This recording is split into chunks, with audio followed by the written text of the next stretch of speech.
lessons from S4HANA implementation failures and trends in SAP S4HANA. Those are just a couple of the topics we're going to cover here in episode number 9 in season 1 of the Journey to S4HANA podcast. Welcome to Journey to S4HANA, the podcast that covers everything related to SAP implementations. This podcast is not affiliated with SAP and covers the realistic truth behind S4HANA, Ariba, and SuccessFactors ERP implementation success. Whether you're new to the world of SAP, an existing ECC, or R3 customer, a multinational team, or a mid-sized organization, this podcast is for you. Now, here's your host, Eric Kimberling. Hello and welcome to Season 1, Episode 9 of the Journey to S4HANA podcast. My name is Eric Kimberling with Third Stage Consulting. We're an independent consulting firm that helps clients throughout the world with their S4HANA digital transformations as well as other enterprise technologies. We help clients with their digital strategy, their software selection, as well as the implementations as well. You can learn more about us by going to thirdstage-consulting.com. And this show is sponsored by Third Stage Consulting as well. And the show is produced by Major Tom Productions. You can learn more about sponsoring this podcast by going to Major Tom Productions' contact information in the description field below. With me this week, as is always the case, is my co-host Darian Fiakuski. Darian, thanks for being here today. Yeah, thanks for having me again. Absolutely. Feels like just a week ago we were talking, and it turns out it was just a week ago that we were talking about this S4HANA stuff. So it's good to be back. We're going to talk today about a couple things. We're going to talk about some of the trends in S4HANA implementations to start, and then we're actually going to get to a social media question about S4HANA here in just a moment in the opening segment.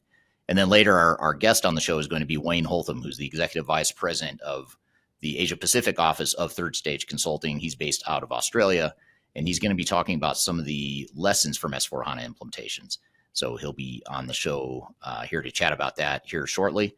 And then, it'll be a great conversation. There's some good lessons and takeaways from failures that we can learn from. But before we get to Wayne, Darian, what's the audience question this week, the topic from the audience that we want to cover here?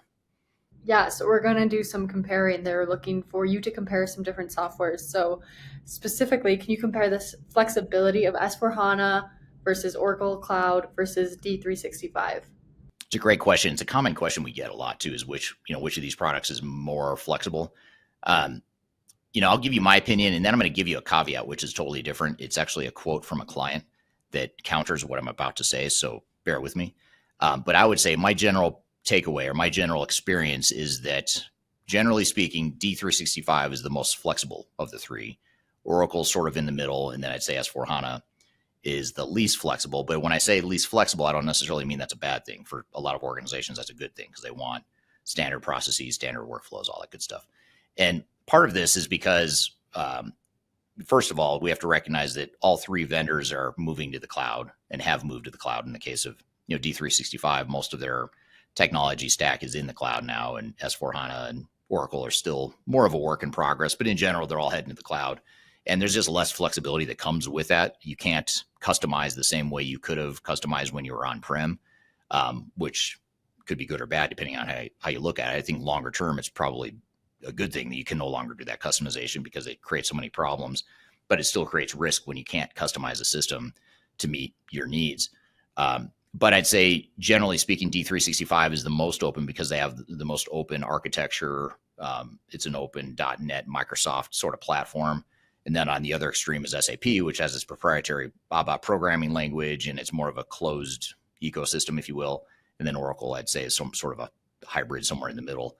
So that's what I would say in terms of how I'd rate flexibility. I'd love to hear from the audience on what you think, especially if you've used more than just S4HANA. If you've also used Oracle or Microsoft D365, I'd love to hear your feedback.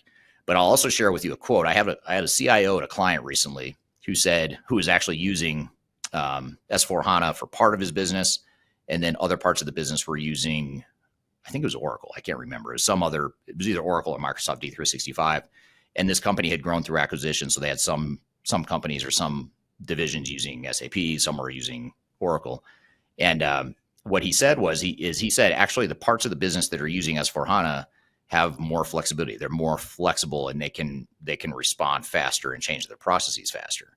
And, as I dug into it and tried to understand why that is, it turns out it's because they had so much competency in SAP internally that they just knew how to manage the software, and they knew how to change the software to evolve. But then over on the other sides of the business where they're using Oracle, they just didn't have that same competency in Oracle.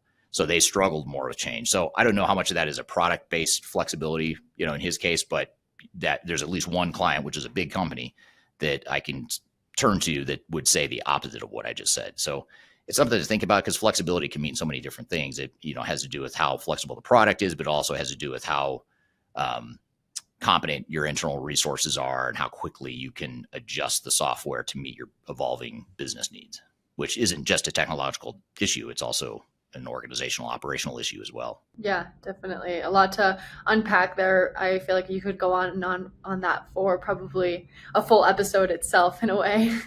Don't dare me. I'll do it if you want me to. I'll keep talking, but we should probably move on to something else, huh? Yeah, so let's move on to, we're going to play a YouTube video today for you guys that Eric just recently did on his channel, and it is about the most important SAP S4HANA trends that you need to know. So we will roll that clip and then dive further into the conversation. Many of our clients are considering SAP as an option for their implementations. And even though we're technology agnostic, we're not affiliated with SAP as a company, we commonly will help clients through their SAP implementations and help them plan for it, help them evaluate the options. And one of the things we come across are a number of different trends that are relevant in the SAP world, a lot of nomenclature and things to be aware of. So what I want to do today is dive into some of the trends that you should be aware of as you potentially embark on an S4HANA implementation. Now, if you're looking for more S4HANA best practices and lessons and tips to make your project more successful, I encourage you to read our Guide to Successful S4HANA Implementations. It's packed with information and lessons and advice on how to make your S4HANA implementation more successful. And we also share a number of lessons from our clients that have recently gone through S4HANA implementations. You can read that guide for free by scanning the QR code here in front of you, or you can go to the links below. Before we dive too far into today's content, I want to invite you to learn a little bit more about Third Stage Consulting, who we are and what we do. I've included a link to a video right here that describes Third Stage in a bit more detail. It talks about our story, our history, our philosophy, our clients, our service offerings, and that sort of thing. But in general, what Third Stage Consulting does is we're an independent and tech-agnostic consulting provider. We help clients through their entire digital transformation life cycles, beginning with digital strategy, software evaluation and selection, all the way through and including implementation planning, implementation readiness, and the actual implementation itself. We're technology agnostic, so we only represent our clients' best interests. We do not represent software vendors. But having said that, we work very closely with software vendors, all the leading players that you can imagine we've worked with, both in helping clients evaluate and select them, but also in helping clients implement those solutions as well. So we have a very broad, objective, agnostic view of the market that is meant to really represent your interest as you go through your digital transformation. I also encourage you to scan this QR code right here to get access to our resource center. This resource center has a ton of information, a ton of ebooks that are free. You have access to top 10 software rankings, playbooks for how to make your project more successful, guides to change management, YouTube videos, all kinds of stuff that are going to help you through your digital transformation. So I encourage you to scan this QR code to get access to those resources. And please feel free to reach out to me directly to brainstorm ideas about your project. Even if it's just informally, you want to bounce around some ideas and get some informal advice, I'd be happy to spend some time with you. So feel free to reach out to me. I've included my contact information below. You can also find it in the description field of this video as well.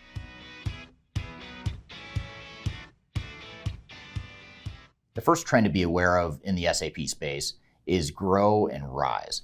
These are two initiatives that SAP has recently rolled out to really help more people adopt the S4HANA platform and the S4HANA technology. Now, these are probably two of the biggest initiatives that SAP is working on now, and it's really a way for organizations that are either smaller, mid-sized companies or existing SAP customers to more easily adopt S4HANA technologies. Let's start with Grow. Grow is the program that SAP has recently introduced that's focused on the small and mid-market. And the idea here is they wanted to create an enticing reason, an enticing program to get more of these small and mid-market companies to feel more comfortable with S4HANA. And what Grow is essentially a set of pre-configured technologies that are tailored to different industries that are specific for small and mid-sized companies. The whole premise or the whole hypothesis here is that by following the Grow program, small and mid-market companies can implement S4HANA at a lower cost, lower risk, and in less time than if they didn't have the GROW program. Now, the jury's still out on whether or not this will work, if this will help more mid-market companies go with the S4HANA platform, but we'll see over time how that works. But in the meantime, we know that SAP is focused very heavily on GROW. Similarly, RISE is a similar kind of a program, but it's actually tailored or designed for existing SAP customers and larger SAP customers. The idea being here that they want to give these larger organizations that have already been using SAP, such as ECC or R3, two of the legacy products that SAP has had for a long time, they're trying to give those customers a good reason to move over to S4HANA now. And so RISE is a way to really promote that adoption. It's also designed for existing S4HANA customers that might have implemented an on-premise version of S4HANA. The RISE program is intended to give them an incentive to move from on-premise to the cloud, which is where ultimately SAP wants all their customers to be, is on the cloud. So these two programs are two trends to be aware of as you embark on an SAP project here in 2024 and beyond.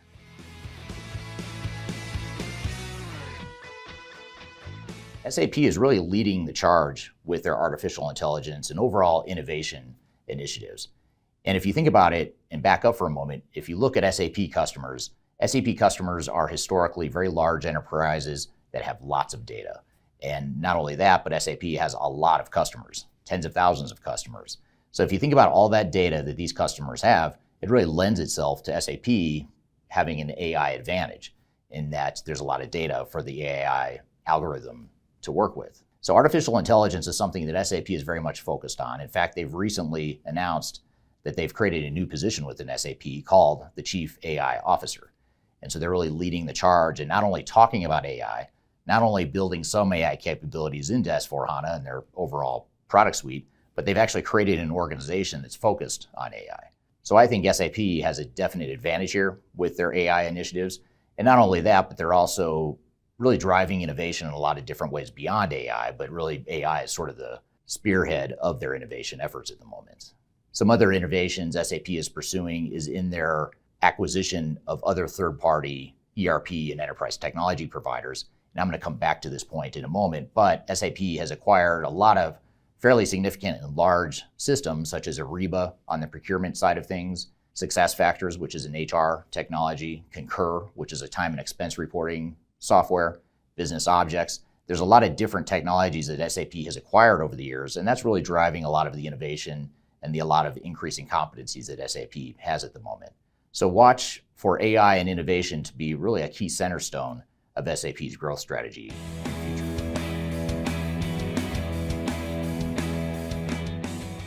Hi, this is Eric Kimberly, and I'm the CEO of Third Stage Consulting Group. And I wanted to take a moment and tell you a little bit about Third Stage and what we do and how we help clients through their S4HANA implementations. First of all, Third Stage is technology agnostic, meaning that we're not affiliated with SAP. However, we do have quite a bit of experience helping clients through their S4HANA implementations. We help clients evaluate and do a fit gap analysis of S4HANA. We help them find the right system integrator. We help them negotiate their contracts with SAP and their system integrator. And then we also help with implementation planning and the implementation itself. So we help mobilize the right resources, make sure you've got a solid and realistic program to manage overall S4HANA implementation. And then we'll help with the program management, the change management, as well as process improvement. We also provide some technical services around data migration, as well as architecture and system integration as well. So those are just some of the things we can do to help you through your transformation. And if you're looking for more information about it, or if you'd like to learn more, feel free to reach out to me. I'm happy to just bounce around ideas or be an informal sounding board for you as you begin your transformation. You can reach me by contacting me via the contact information in the links below in the description field for this podcast. So look forward to chatting with you, and we'll see you soon. If you are aiming for transformation success, turn to Third Stage Consulting Group. Third Stage's independent and technology agnostic consulting team helps clients define their digital strategies, define their roadmaps, and manage their transformations. With offices in the US, Europe, and Australia, our team helps the world's most forward-thinking organizations through their transformation pitfalls and risks. If you are embarking on a digital transformation or business change initiative, contact Third Stage Consulting to see how we can help you reach the third stage of transformation success. Learn more about us and download independent reports, videos, and other best practices at thirdstageconsulting.com.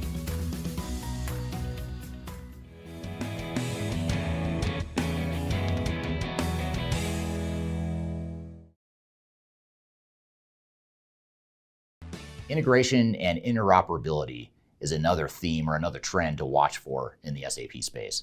The reason this is so important is because historically, SAP has had legacy products that were really built from the ground up for the most part. For example, you go back to R3 or even ECC, and most of that technology was built by SAP and fully integrated within the SAP platform. However, over the years, their strategy has shifted a bit, where as they rolled out S4HANA, and as they were working on S4HANA even before it was introduced to the market, they started acquiring other companies that focus on different parts of enterprise technologies. So whereas SAP had always historically had their own in-house developed software, now they've gone out to the market to acquire software vendors such as SuccessFactors, Concur, Ariba, Business Objects, etc. So what that means for SAP customers and SAP's ecosystem is that now you need to focus more on integration and interoperability. How do you get all these systems to work? In other words, it's not just about rolling out and introducing S4HANA to your organization. Chances are it's S4HANA plus SuccessFactors or Ariba or Concur or one of the other many systems that SAP has acquired over the years. So for that initiative to be successful, SAP and SAP customers are going to have to focus more on integration and interoperability of multiple systems. And for that reason, it's not as simple as rolling out one technology. So watch for this to be another common trend and an emerging trend in the SAP space.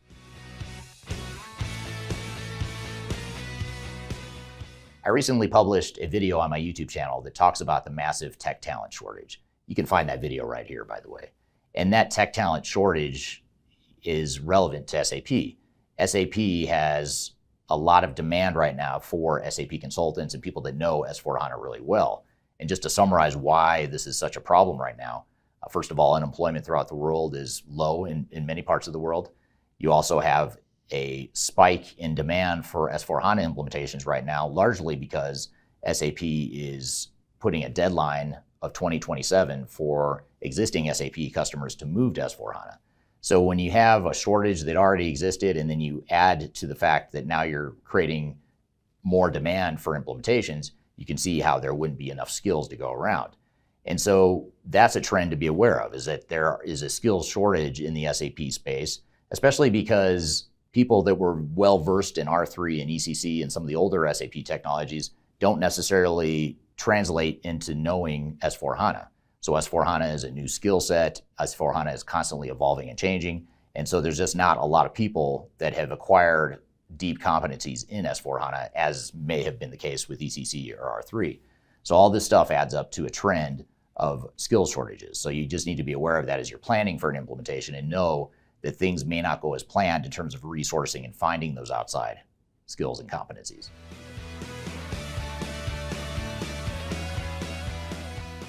Another trend to watch that I'm actually positioning more as a question, not so much as a definitive trend, is whether or not the big system integrators will continue to dominate the S4HANA ecosystem as they may have in the past. In the past, big SIs like Deloitte, Accenture, PwC, et cetera, really controlled the market for S4HANA implementation services. Not only the skills shortage that I talked about a moment ago, but you also have a lot of smaller to mid-size SAP system integrators that oftentimes can provide better service, more attention, and just better quality than some of the big system integrators. Also, I think another challenge that the big system integrators are going to have in the near future is with the advent of artificial intelligence. I think that's going to cut into a big part of their revenue stream, which used to involve a lot of offshoring of software development and software customization. So in other words, people can start to use AI instead of paying humans to code the software, to configure the software, to create the integrations, the reports, and all that stuff. There's a certain amount that can be automated with AI. So because that's such a big part of the big system integrators' revenue streams, I think that could be a challenge as well. And then the next big thing I'll talk about that I think is a challenge for the big system integrators is the fact that they are complicit in this whole forced migration of legacy SAP customers to S4HANA. And it's creating a large degree of distrust among the big system integrators. Now, it's also creating a lot of distrust with SAP as a vendor, but The reality is that SAP customers are more likely to stay with SAP, and they're probably going to move forward with SAP S/4HANA because they have to. But with the system integrators, people at least have a choice. They can go a different direction if they have that distrust. So I would watch for the trends in market share and the trends with some of the smaller and mid-market sorts of system integrators to see how they might get some traction in the space as well.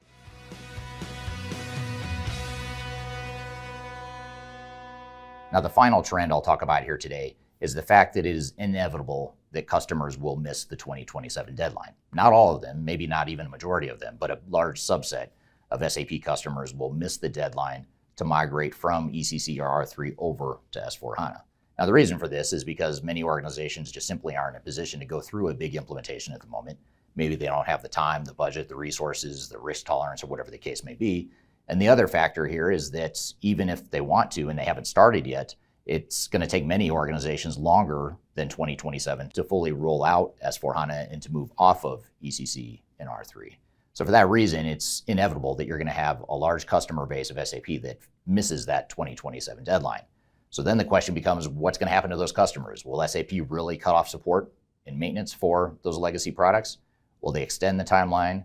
I don't know that there's a good answer for SAP there because they really do want people to get over to the common S/4HANA platform so they can invest all of their R&D in that platform and not have to worry too much about ECC and R3, and they could ultimately sunset those older products. So I understand why SAP wants customers to move over, but I think they're doing it in a compressed time frame that isn't realistic for a lot of larger organizations. So for that reason, let's watch and see what happens with the potential fallout from customers missing that 2027 deadline. So I hope this has given you some things to think about as you look to the SAP ecosystem to understand what some of the trends are, to learn more about SAP implementations in general and other SAP trends.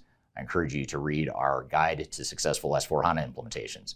It's a guide that covers tons of information around the strengths and weaknesses of SAP, how to be more successful in your implementation, some of the lessons learned from helping so many of our clients through their implementation. So I encourage you to read that. You can scan the QR code here to read it, or you can go to the links below. And of course, if you'd like to brainstorm ideas, even if just informally, related to your S/4HANA implementation or the planning for your S/4HANA implementation, I encourage you to reach out. I've included my contact information below. Okay, so that was our video, or my video on top S/4HANA trends. Darian, what were some of your follow-ups or questions from that video? Yeah, so one is you mentioned the dominance of big system integrators historically in SAP implementations. How do you see the landscape evolving with the emergence of smaller, more specialized integrators and potential impact on AI and their businesses? Yeah, I think the smaller integrators, I think there's something to be said for them. When I say smaller, I don't mean tiny mom and pops that don't have breadth of resources. I just mean smaller than the big, massive multinational system integrators or consulting firms. I think there's a lot of really good mid-tier, mid-size integrators for S/4HANA that have hundreds, maybe thousands of consultants, but they're not hundreds of thousands of consultants. And they tend to give you a little more attention. They tend to hire higher caliber people on their teams, generally speaking, of course, depends on which one you're talking about. But oftentimes we see some of these mid-size system integrators with better talent. And we're going to actually dive into this topic later this season with another guest that we'll have on here later in the show or later in this season to talk about how to choose the best system integrator for S/4HANA. But in generally speaking, those are some of the general takeaways. How it relates to AI, though, I think that's more a function of the product itself, of S/4HANA itself, and less to do with the integrator you hire for that. So shifting gears a bit, I'm excited to bring on our guest, which is Wayne Holtam from the Asia Pacific office of Third Stage Consulting. He actually runs our Asia Pacific office out of Australia, and he's going to be on the show talking about lessons from S/4HANA implementation failure. So we'll bring him on the show here in just a moment, but first we're going to take a quick break. You're listening to the Journey to S/4HANA podcast. We'll be right back. If you're going through an S/4HANA implementation, you're looking for best practices and tips on how to make your project more successful, I encourage you to check out two resources that I made available to our listeners here on this podcast. First is our guide to a successful S/4HANA implementation. It's a paper that I wrote based on all of our clients that have implemented S/4HANA, some of the lessons we've learned, some of the best practices that we typically advise our clients to follow when going through their S/4HANA implementation. So be sure to check that out. You can find that in the links below in this podcast. You can also scan the QR code right in front of you. The second thing you might want to check out is an online course that I've created. It's a course that's called the Deep Dive into SAP S/4HANA Implementations. And in that 2.5 hour course. I get into all the basics of what SAP S4HANA is, what it takes to make the project more successful, how to manage change, how to handle the project planning, how to manage your system integrator, as well as some case studies from some of our clients and some of the lessons learned from some of our clients. So check out that training as well. So there's two things you could check out here, both in the links below. One is the guide to S4HANA implementations. The other is my S4HANA training course. So be sure to check it out. And our goal here is to help you be more successful in your transformation. So hope you found this information useful, and we'll continue on with the show. Are you looking for ways to promote your product or service to enterprise technology decision makers and influencers throughout the world, like the ones who listen to this podcast? Major Tom Productions creates media, events, and influencer marketing for B2B technology providers. Our productions are exciting, educational, disruptive, and effective. Most importantly, they create results. Our content is unlike any other in this industry, engaging, influential, and trusted by technology buyers and influencers throughout the world. Each month, our productions reach hundreds of thousands of targeted buyers and decision makers who trust and engage with our honest and tech-agnostic content. With long-tail viral results and engagement with our content, Major Tom Productions provides a way to reach your target market and create awareness, calls to action, and a connection with potential customers. So collaborate with us today. Learn how we can feature your product or service on podcasts such as Transformation Ground Control, Journey to S4HANA, and Journey to Dynamics 365. We can also feature your brand on our YouTube channel called Digital Transformation with Eric Kimberling, which boasts over 100,000 subscribers and over 2 million video views per year. You can also participate in our in-person events, including our Digital Stratosphere Conference. Contact us today to learn more. We can tailor a marketing campaign that works for you. We look forward to helping more people learn more about and become engaged with your brand.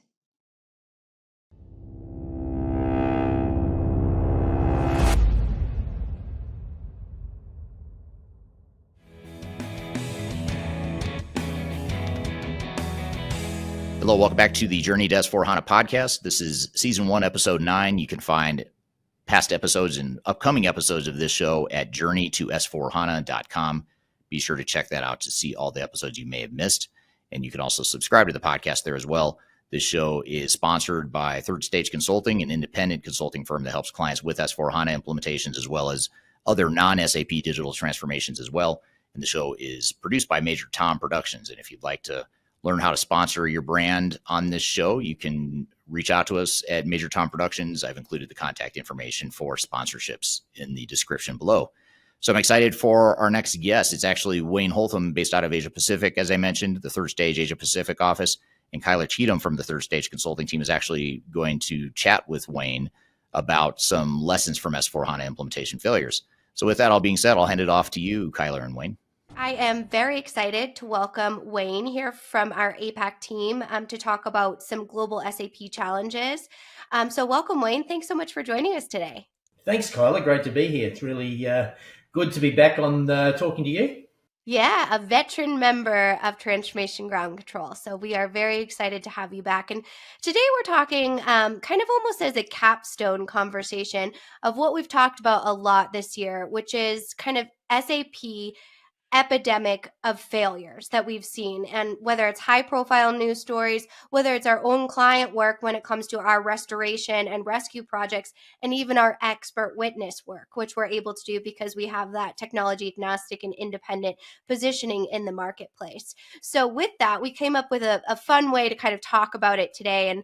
And we're talking about Control S for Sanity, surviving the soap opera of SAP implementations. So Wayne, I know much of our audience knows you, but if you wouldn't mind, would you just give us a quick background of what you do here at Third Stage and kind of your overall experience with SAP? Yeah, sure. I'm Wayne Holtam. I'm the Vice President for the APAC region, so I'm based in Australia.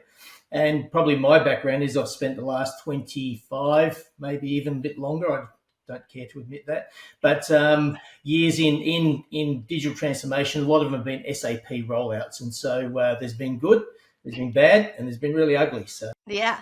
Yeah, the good, the bad, and the ugly. Well, we're going to cover all of that today. But as Wayne said, he manages a lot of our APAC business, or all of our APAC business, as well as a lot of our global clients, because we do have clients, that have parts across the globe that we kind of tackle as a team-based approach.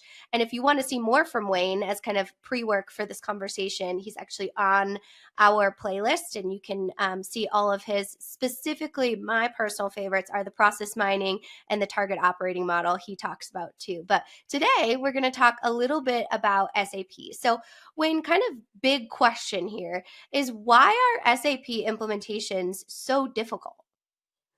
Yeah, well, it's always the big challenge, because if you talk to the salesperson for SAP, they aren't difficult. They're very easy to actually roll out. But the challenge is the organization. SAP is quite detailed, and it requires a lot of understanding of who you are as an organization, as well as how you go about the business you actually do. And often they're sold as if, oh no, we'll just put our approach in and just roll it out and everything will be fine on the day. And that's the challenge. And I suppose where some of the failures happen is that if we're an SAP client already, and we've had SAP for a number of years, and then we're moving to the S4, the problem with that is that previously we could sort of do what we wanted. We could customize it to suit our every need.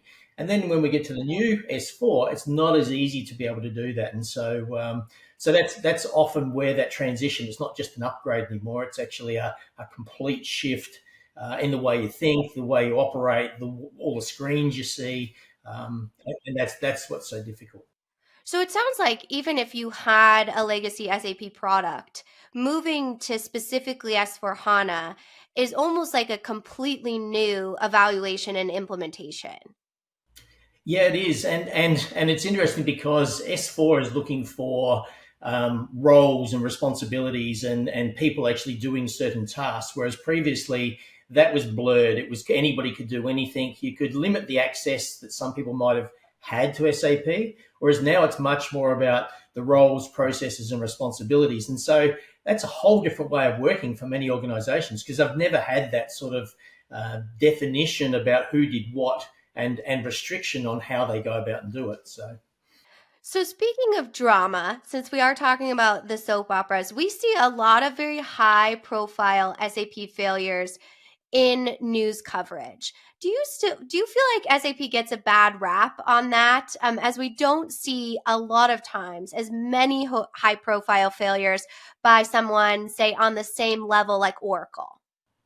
Yeah, I think SAP deserves a bit of the bad rap they get, and I'm not being mean there. It's just the fact they've got a great sales machine, and it makes it like we've just got to flick all these switches and the lights are on as such. And SAP is not like that, and that's the problem. Is they sell a very easy solution when really it's probably the most complicated solution of all of the ERPs I've ever worked with. So it's if you've done SAP and done it well, you could roll out any other system, but not many get it right, and that's the challenge I think that happens with SAP implementations. So when you talk about kind of the need to define that phase zero planning for SAP implementation, what if you already have that legacy system? We just see so many clients, especially in those high profile cases, that are looking at going from their legacy SAP system to S/4HANA, or even going to an Oracle ERP opportunity. How do you ensure that you actually know what you're getting into in that evaluation phase and you have kind of that pre-work done? Well, it's an interesting thing for many organizations, is that understanding what you do and how much you actually use your current SAP system is what that readiness should actually look like. What's my data look like? How should that be? And I'll just share a little bit of a story with you. Is we worked with a large client in Asia, and they said, well, we've had SAP for the last 14 years, and so we're really embedded with SAP. And so we actually did a process mining exercise for a particular section of their business, and we realized that they didn't actually use SAP. They actually used SAP for their financials, and they used SAP to actually put numbers into, but no one actually outside of the back office actually used SAP. And so it was probably less than 5% of the business that actually was using SAP. And so you start going, well, should I actually put in SAP again or move, or should I put in something new because it's exactly the same thing? And so they actually opted to go to a completely new platform when they realized they actually don't use their SAP. And there's a lot of that happening for clients across the globe where really we don't use SAP in the way we have spreadsheets that feed information into SAP. We draw information out that's based on those spreadsheets that fed it in. Are we using SAP? Not really. And that's probably the challenge why many struggle to actually implement either a new platform or SAP again. Wow, that's really interesting. So, not that we gave your pre-work on process mining, so we won't go down the rabbit hole there. But how important are initiatives like process mining, or even maybe pre-implementation audits, to understanding those really critical requirements when looking at a large system like SAP S/4HANA? Yeah, well, we work with a gap. We call it a gap analysis, and so it's really understanding all of those areas. What's my data like? Where does my data come from? Do I use anything outside the system to feed my system? And so that readiness piece starts to understand how I actually use SAP. What are the processes I have in the business that I actually use that are value processes? And are there any areas in the business that I find, I've created bottlenecks as such? Authorization is always a good one. I might have, I'm buying a paperclip and I need 20 people to sign off on that paperclip because it's spend of money. Those sorts of things are things that old SAP, I suppose, implementations have built up over time. And these days we want to be able to streamline that and smooth that out. So the phase 0 is a very important part, because only then can you actually say, well, here's what I need to address prior to the SI or the solution integrator coming in to configure my new SAP solution. If it's S4, it's S4. And so there are those things that are vital. And it's interesting, some people say, how long does that take? For a large organization, it might take 6 months. And so am I prepared to actually wait 6 months to get my system in? Or am I prepared to actually not do that and then spend 12 months to 2 years extra than what I thought I could do to actually implement? And that's these failures tend to happen, and where we start to see them in the news.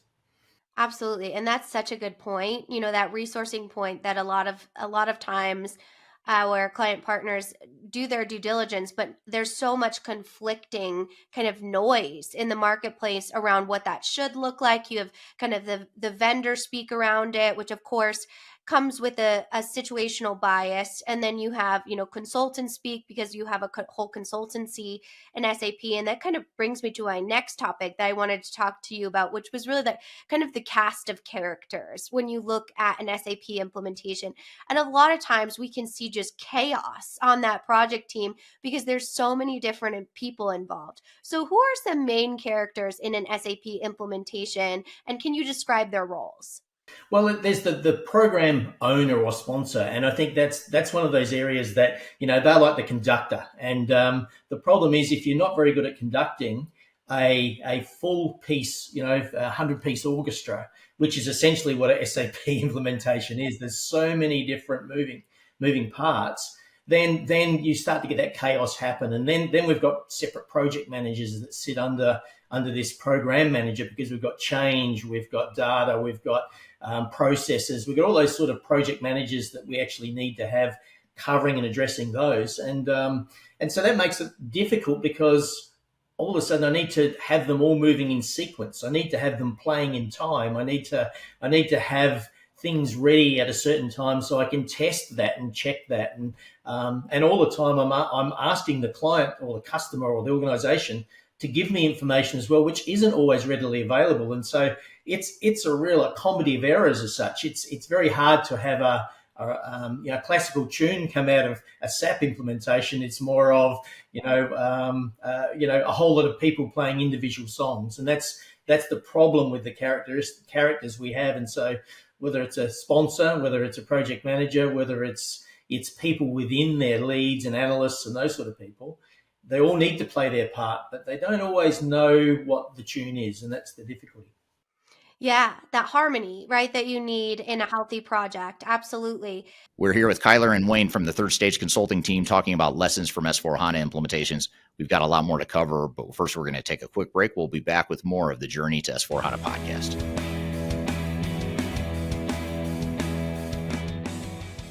People oftentimes ask me how I built such a strong social media following on YouTube and LinkedIn and Facebook and other outlets. And the fact of the matter is it took me a long time to build a following through a lot of trial and error, making a lot of mistakes. Had I known that there were companies out there that could help me build my brand, I would have done that a long time ago. I didn't know that, but the good news is that there is today a consulting firm that will help you through building your own personal brand through some of their training programs. The company is called Roloff Consulting, and if you're familiar with Emma Roloff, she's someone that I've had on this podcast before, and she's well known in the digital transformation space as well as the sales space, and she's big on TikTok, YouTube, and LinkedIn. And she and her husband have started a training course and a training company that focuses on helping people build their personal brands and helping them to sell themselves digitally. So whether you're a salesperson that's trying to reach more customers or you're an individual that's just trying to build your personal brand, that's something that they help with through their training programs. And they've offered listeners of this podcast a free 5-day LinkedIn challenge. And I encourage you to check it out. I've included a link below for this podcast. If you go to the podcast notes, you'll find a link that gets you free access to this 5-day challenge where you'll get step-by-step guidance. You'll get real results. So you'll get some tangible results from the program. And you also get a special offer at the end of it. So it's exclusive to listeners of this podcast. Be sure to check out the link below if you want to work on building your personal brand, or if you're in sales and you're trying to reach more people, whatever the case may be, check it out. It's free to listeners of this podcast. You can check it out via the link below. If you are involved in any sort of digital transformation or business change initiative, you'll want to download the 2021 Digital Transformation Report. With its comprehensive overview of business and technology trends and best practices, this report is a must-have guide for any transformation project or executive team. Download this free report by visiting Third Stage Consulting at thirdstage-consulting.com. You can also visit our website to learn more about us or download independent reports, videos, and other best practices. Again, visit thirdstage-consulting.com today to learn how you can take your transformation to the third stage of success.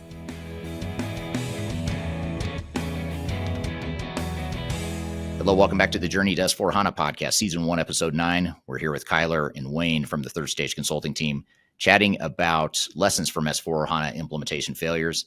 And just as a quick reminder, before we turn it back to Kyler and Wayne, you can find new episodes of this show at journeyto-s4hana.com, as well as all the past episodes as well. The show is sponsored by Third Stage Consulting Group and sponsored by Third Stage Consulting Group and produced by Major Tom Productions. So thank you for being here today. Let's turn it back to Kyler and Wayne to talk about lessons from S4HANA implementation failures. When you look at teams, you had mentioned one of our clients that have had SAP for 14 years. And honestly, that's kind of a short time to have SAP. There's many people that have had them as a legacy system for a very long time. So can you talk about a project team biases when it comes to SAP and how that might lead to implementation challenges? Yeah, and it's interesting because when you've had when you've got some SIs that are very focused on SAP and they are used of the old SAP where I can get into the back end, write code, change code, customize that code. They have this view that we can make anything happen for you. But with that comes that extra complication of, trying to be able to test, trying to be able to get it so it actually works together. And so the bias ends up being where the SI is so fixed on, I can make it do what you want because that's what I always did. But it ends up being a dichotomy in the sense that SAP don't want you to do that. And so it's that challenge they have where they're saying, well, we don't want you to change our code. We want you to actually stay to standard, stay to best practice. And so that's often the challenge when you've got, seasoned SAP SIs that are used to doing it the old way, because that's where they drive their dollars, I suppose. That's their billable hours, is the more I do in customization, the more I make changes, the more the implementation costs. And so for them, that's a value driver for them. For the organization, they're the innocent person sitting there going, well, I just want what I want. And, show me it.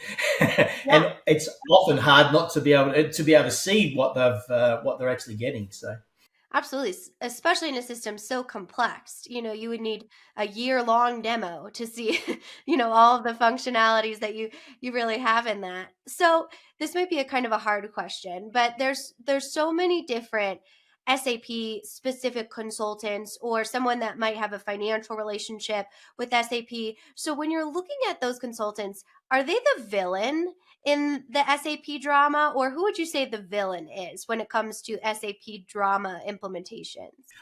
I would, well, there's probably various levels of villains. And so the salesperson's the biggest villain in my mind, is because they come in and they sell a dream.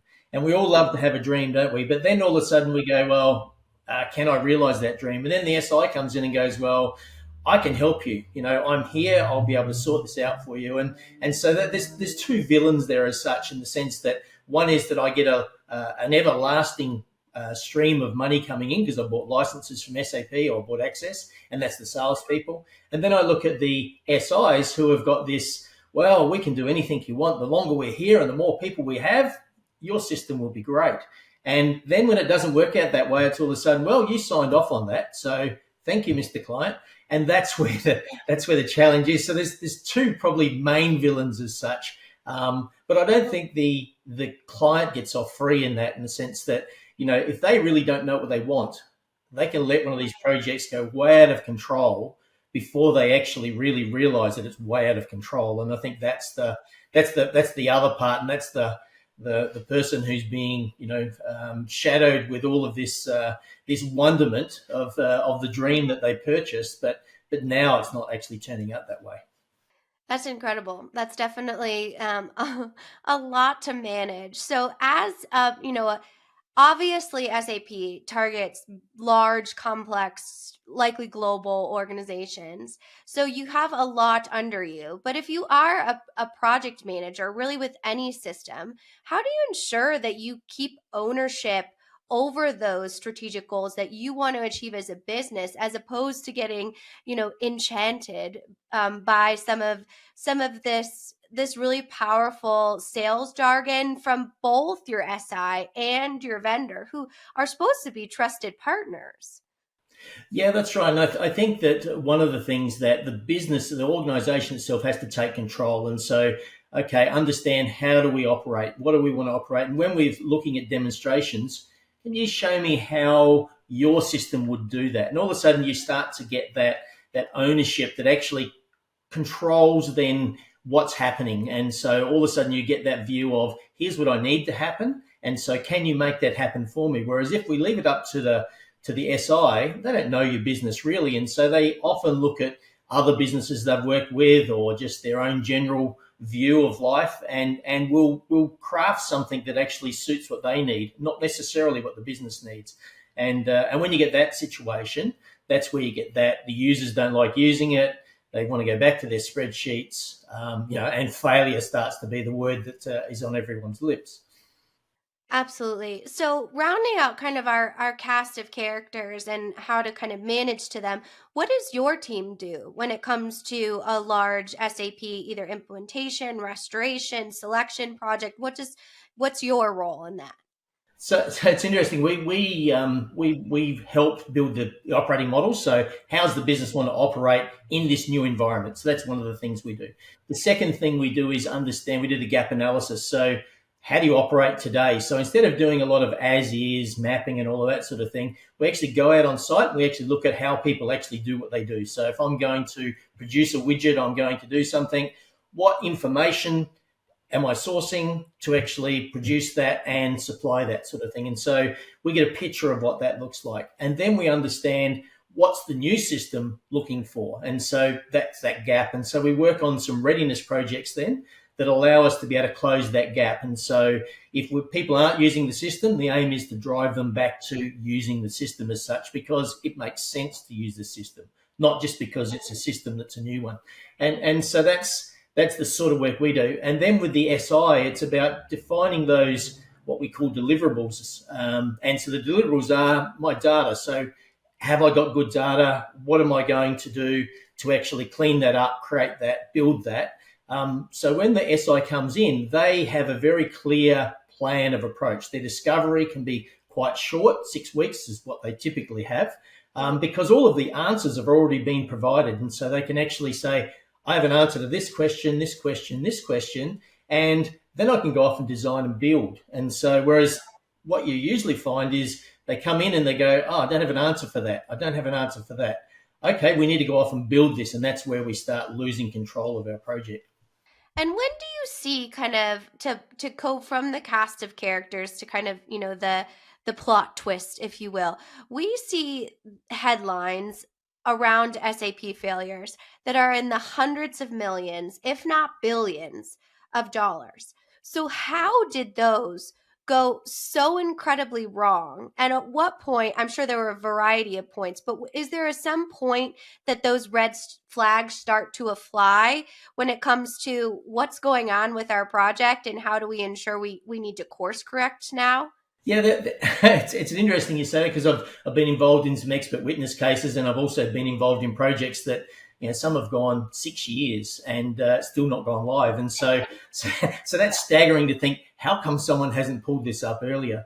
But it is that thing of the understanding of governance and assurance. It's making sure that you have actually completed all of that pre-works before you start doing design and those sorts of other things. Because if you're designing something and you don't have all of the information, the challenge is, what are you designing? And that's where the cost blows out, and there's course corrections constantly happening over that time. And all of a sudden you start to go, well, should I be course correcting this?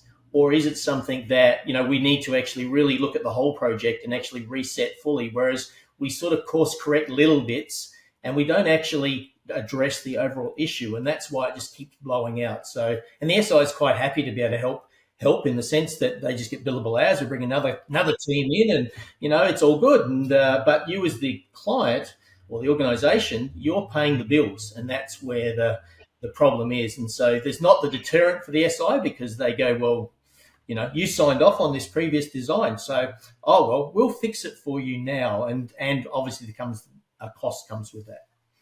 Absolutely. And so when we look at kind of how those failures happen, to kind of unwind that, looking at kind of the chapters or the different acts in this soap opera drama, when we look at integrations or something like being able to utilize SAP as your core function, but say you need a different application or a bolt-on for some sort of competitive advantage, SAP has been notorious around not integrating well or not playing well with others. What are some things that you can do to ensure that you have that interoperability strategy fully baked before you pick a system and invest so much dollars or, any sort of currency in this specific new technology if you're not sure if it will work across your other technology stack? That's interesting, question, Kyla, because from my perspective, it's about looking at the functional architecture. There's solution architecture many people talk about, or enterprise architecture. But functional architecture says, well, if I've got a CRM system that's not, say, SAP, and I've got SAP in the middle, and I've got some other systems there, how am I going to get them all to talk? And so integration is often the way to do that. But if I'm starting to look at it and say, well, I'm taking information from that system and I need to reinterpret it into SAP, that's a very complex integration. And so that's where you find the complexity starts to happen, in the sense that I need really detailed, rule-based integrations that actually are sending my information, turning it into something else, and then putting it into SAP to understand. And then I've got to send it back to that system when something's changed. And so that's often the problem, is that we don't really understand how we want that flow of information to go from one system to the other. We just bolt things on, and sometimes when you bolt it on, it doesn't line up. And so all of a sudden we have to write very, very complex information flows, which is integrations, to be able to make that happen. And so that's the problem. Old SAP was a lot harder to actually integrate. It was more of a standalone platform. Today it's a little bit easier, but still you need to understand what you want to flow, where you want to flow, and how much change of that flow needs to happen in the course of the integration. We're here with Kyler and Wayne from the Third Stage Consulting team, talking about lessons from S4HANA implementations. We've got a lot more to cover, but first we're going to take a quick break. We'll be back with more of the Journey to S4HANA podcast.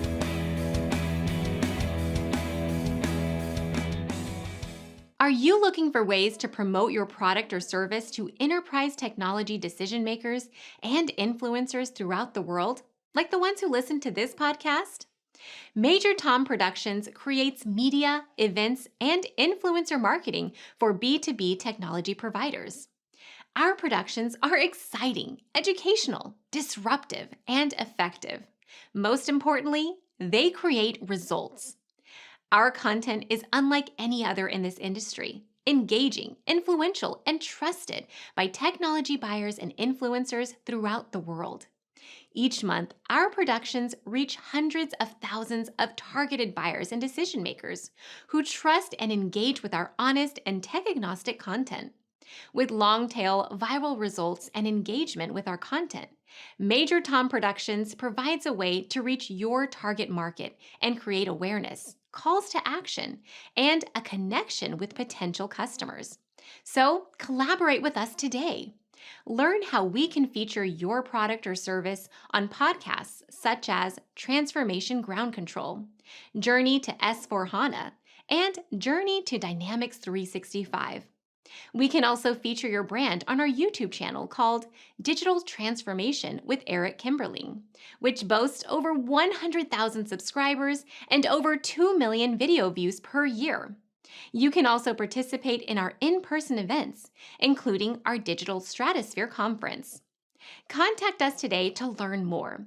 We can tailor a marketing campaign that works for you. We look forward to helping more people learn more about and become engaged with your brand.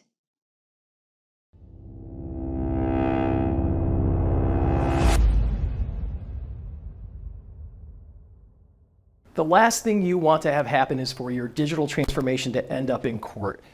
I've been doing this for 20 years and I have seen everything. My name is Marcus Harris. I'm a software and technology attorney focusing my practice on drafting and negotiating software-related contracts and litigating software disputes across the country. Feel free to reach out to us at taftlaw.com. We'd love to talk to you about the litigation process and what you can expect.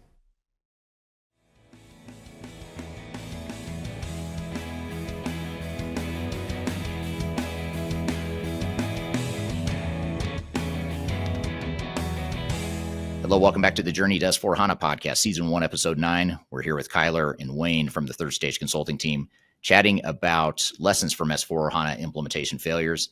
And just as a quick reminder, before we turn it back to Kyler and Wayne, you can find new episodes of the show at journeyto-s4hana.com, as well as all the past episodes as well. The show is sponsored by Third Stage Consulting Group and sponsored by Third Stage Consulting Group and produced by Major Tom Productions. So thank you for being here today. Let's turn it back to Kyler and Wayne to talk about lessons from S4HANA implementation failures. I tell this story to everyone because I still feel like I'm shocked to this day to hear it. But we recently had a client that came to us looking for help with their SAP implementation because they built that customized integration with their SI and then did not realize that their SI actually owned it. They own the intellectual property, around building that customized integration. So is that something that you see a lot with your, bigger global clients when it comes to kind of what you talked about? Should you customize to not customize, the balance between where does business process meet the technology? Yeah, and that's often a problem because I get the SI in and I get them to customize or create specialized integrations, and all of a sudden that custom code is theirs. It's something that, it's often written. There isn't a step-by-step rule book on how it's done. It's usually left up to the consultant to write that. And so then if I bring another consultant in, they'll look at it and go, oh, no, that's not right. And so, or I can't work on that because I don't, it's not our code. And that's a challenge that organizations don't often understand until they've either changed their size or they've got some problems with the code and they lose face. And so they want to actually get someone else in to look at it. And it's specialized code. And that's the difficulty with SAP. These days, there's a lot more already packaged integrations where they're plug and play. They're much, much simpler to be able to have so anybody can work on those. They're standard code, follow standard protocols. And so, but not all SAP SIs do it that way. Yeah, absolutely. It's always just sometimes you get to see kind of the industry pivoting to more transparency, and then you hear a story like that and you're like, what?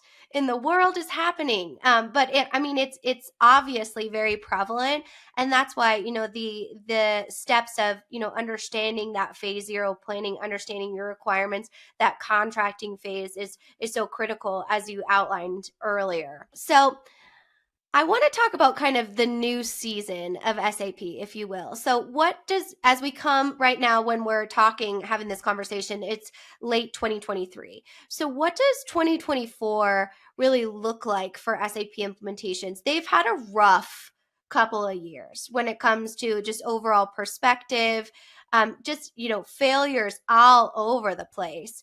What do you think that 2024 is going to look like? Is it going to be something that they actually kind of revamp that? I know for us at Third Stage, we've gotten a lot more strategic alliances at SAP, interested in kind of working with our independents. So it seems from our end, there is some shift in wanting to create that change.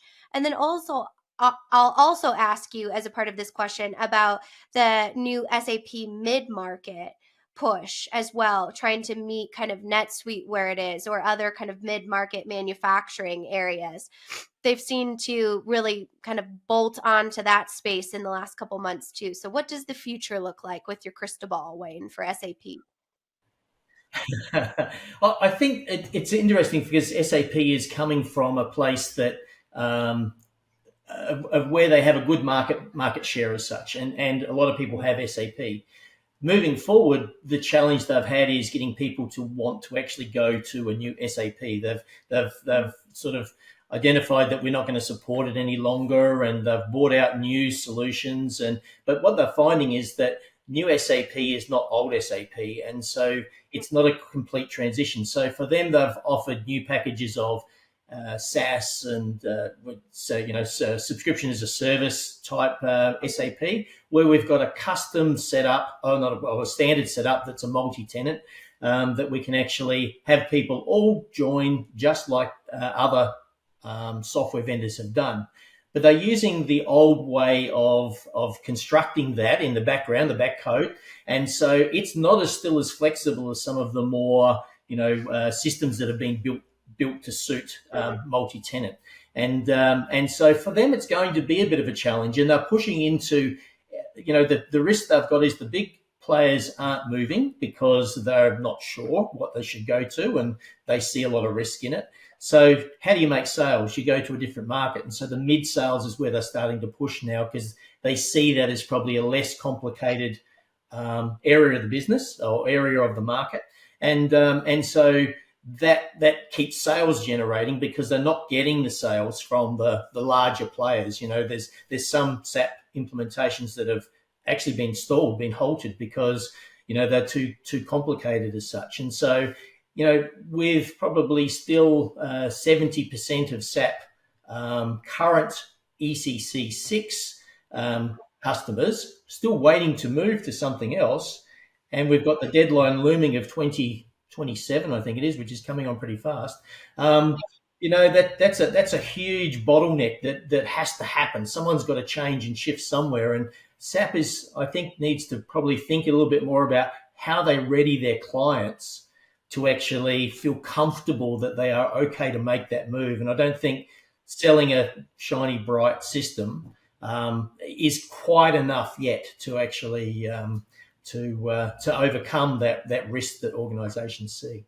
Yeah. Do you have the Very Grouchy Ladybug children's book in Australia? Yes.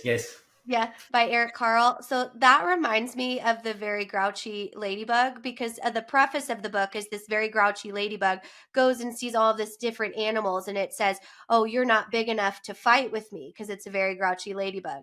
And it kind of reminds me of SAP, because in the end, it decides that it actually is humble enough to fight with these different animals over the aphids on the leaf.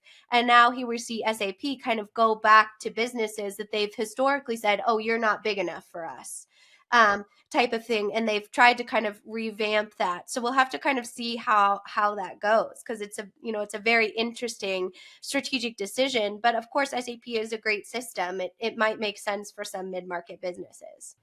Well, it does make sense. And there's a lot of pressure to think, well, SAP's been around for a long time. It's a great product. And there are some implementations that have got a great result. So we can't always say they are bad. But if you look at the pathway they took to actually get that great result, they did a lot of thinking first. They understood their business, and SAP was able to satisfy that result for them.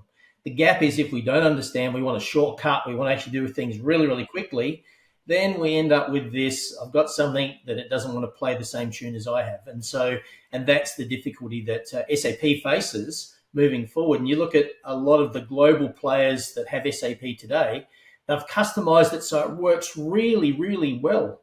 So what am I going to go to now if I can't have customizations or a level of functionality that I've become accustomed to? And so, a lot of the large miners and those sort of people have very mature SAP instances. Do I want to change? Well, I'm going to. These are some of the things that are on organizations' minds, and so what's better out there than what I have today, since I've actually made it really work for me and my people actually use it. And so that's some of the challenges that organizations face. Yeah, and it's always great to have partners like you and your team too, because sometimes when we come in and do an evaluation like that or a current state assessment, like you mentioned, we say, actually, there's just some tweaks in your operations or your business processes that you can make because we don't have those financial relationships with selling you any additional systems. So that's not our priority. Our priority is to make sure that the technology is working for your organization. That's right. And often it's like you're doing those tweaks that actually drive that value as against saying, well, let's throw out that system because it doesn't work. And that's often a benefit as well, I think, for organizations, because they can actually then start to understand the business a bit better, knowing the system they have, and they don't have that complexity of I've got to change the system, I've got to get better at what I do. And there's a lot of work in all of that. And so sometimes even before you're looking at putting a new system in, getting that assessment and understanding, what do I do? What would it need? What would it take? How could I improve? Those sorts of things are really, really valuable, because if you get that right, the implementation becomes a whole lot easier to actually deliver. Absolutely. So, ending on a high note, let's go into some happily ever afters. Because, as you mentioned, it's not always that SAP implementations fail. Sometimes SAP implementations go really well. Can you give us some examples of what that might look like for businesses that have kind of thrived on an SAP implementation? Yeah, it's interesting. There's a utility client that I know of here in Australia, and they actually put in SAP, and they actually got it to the point that it was so functional that they could do every aspect of their business through SAP. And so all of the users actually used SAP. All the reports that were created, they may have done some custom reports, which is standard for SAP, but custom using the data out of SAP. And so that's a really good outcome, because all of a sudden I'm using the system completely. And then recently in S4, similar type thing, where I built the business around the roles, responsibilities. I made it functional so people could actually put information in from the field. I was getting information into the system. And so I'm able to use the system to make decisions. And that's a really great outcome. And SAP can make that happen if you actually approach it the right way. And so that functional architecture is a big piece to that. How do I get my information in? How do I use that information? And am I using the system? And I think that's for every system, but SAP in particular. If you're not using SAP as the system of choice, and your preference is a spreadsheet, Excel spreadsheet, and feeding information in, then you're not really using SAP. And I think that's a lot of organizations, that's the first tick on the box. How many spreadsheets do you actually have? Will give you a view of how much you're actually using your SAP. Yeah, absolutely. And as you mentioned earlier, that's so important on the other side of that too. Maybe you are using the system and there's just a few, recommendations that you can put in as far as different behaviors to ensure you're optimizing or reaching the overall potential of the system that you do have. And it can be a happy ending. Oh, it can be. And if the users are using it and they find it easy to use, it's really, really good to actually see the value SAP can have.